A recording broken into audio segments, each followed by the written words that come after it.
Hey everyone, welcome back to the channel. In today's video, I'm going to show you how to integrate PayPal into Wix. Log into your Wix dashboard and select the website that you want to edit. Make sure that the category of website that you create in Wix has e-commerce or shopping cart functionalities, so that the option that I'm about to guide you are available in your dashboard as well. In the menu on the far left, find and click on the settings option towards the bottom here, and then we can click on accept payments. Scroll down to the section that shows PayPal.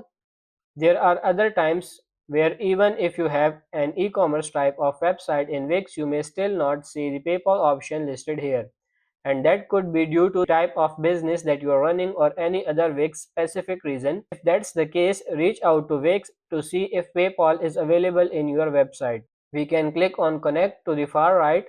On next page, you have to enter your email address registered in your merchant PayPal account and click connect once more.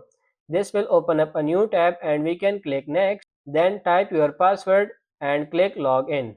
Lastly, click on go back to Wix and PayPal will be connected to your Wix website, and then page will reload on its own. If we scroll down, we can see our account is now connected. If you ever need to change this in the future, we can click on manage here. You can disconnect or update the account here in my account. So that's pretty much it for this video. I hope this video was helpful. If it is, like it and subscribe to the channel. Thank you.